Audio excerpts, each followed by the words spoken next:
शेखुपुरा के करीब एक गांव की रहायशी 28 साल मसीही खातून आरती वारिस को इस्लाम कबूल करने के लिए शदीद दबाव का सामना है। इसके खावंद की तरफ से इसको हरासा किया जाता है और इसे जारहाना सलूक का सामना है।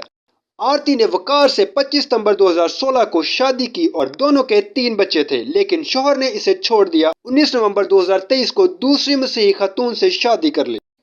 चूंकि पाकिस्तान में मसीही पर्सनल लॉ में तअद्दुद अज़दवाज की गुंजाइश नहीं है, इसलिए नए जोड़े ने शादी करने के लिए इस्लाम कबूल किया।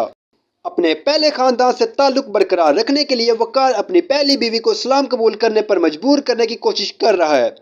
इनकी दूसरी बीवी 32 साल रिमशा भी शादीशुदा थी और 3 बेटियों की मां है। अपनी पहली बीवी की तब्दीली और एक से ज्यादा शादियों के साथ वकार अपने बच्चों की तालीम और परवरिश पर अपने कानून नाफिज करके इन पर कंट्रोल को यकीनी बनाएगा। ताहम आरती वारिस ने अपने बच्चों की परवरिश में मुआशी मुश्किलात के बावजूद अपने शोहर के दबाव को टाल दिया। अपने शोहर के इस अमल की वजह से आरती अब अपने गरीब और बूढ़े वालिदैन के साथ रहती है, जो बच्चों के खाने का खर्चा उठाते हैं, जबकि वो संडे स्कूल से जो रकम कमाती है वो अपने बच्चों की तालीम के लिए अदा करती है। आरती का कहना है कि वकार कई बार मेरे स्कूल में आया और मुझे इसके साथ जाने की धमकियां दी। वो अक्सर मुझे जबरदस्ती इस्लाम कबूल करने की कोशिश में बदसलूकी करता था। 1 माह कबल इसने मेरे स्कूल का दौरा किया और मुझे बंदूक की नोक पर अपने वालिदैन का घर छोड़ने की धमकी दी, लेकिन मैंने ऐसा करने से इनकार कर दिया।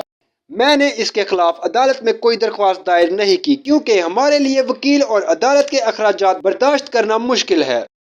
आरती का कहना है कि मैं सिर्फ इससे जान छुड़वाना चाहती हूँ और अदालत से तलाक चाहती हूँ ताकि वो हमें धमकी ना दे सके। मेरे बच्चे मेरी जिंदगी हैं और मैं इन्हें तालीम देने की पूरी कोशिश कर रही हूँ।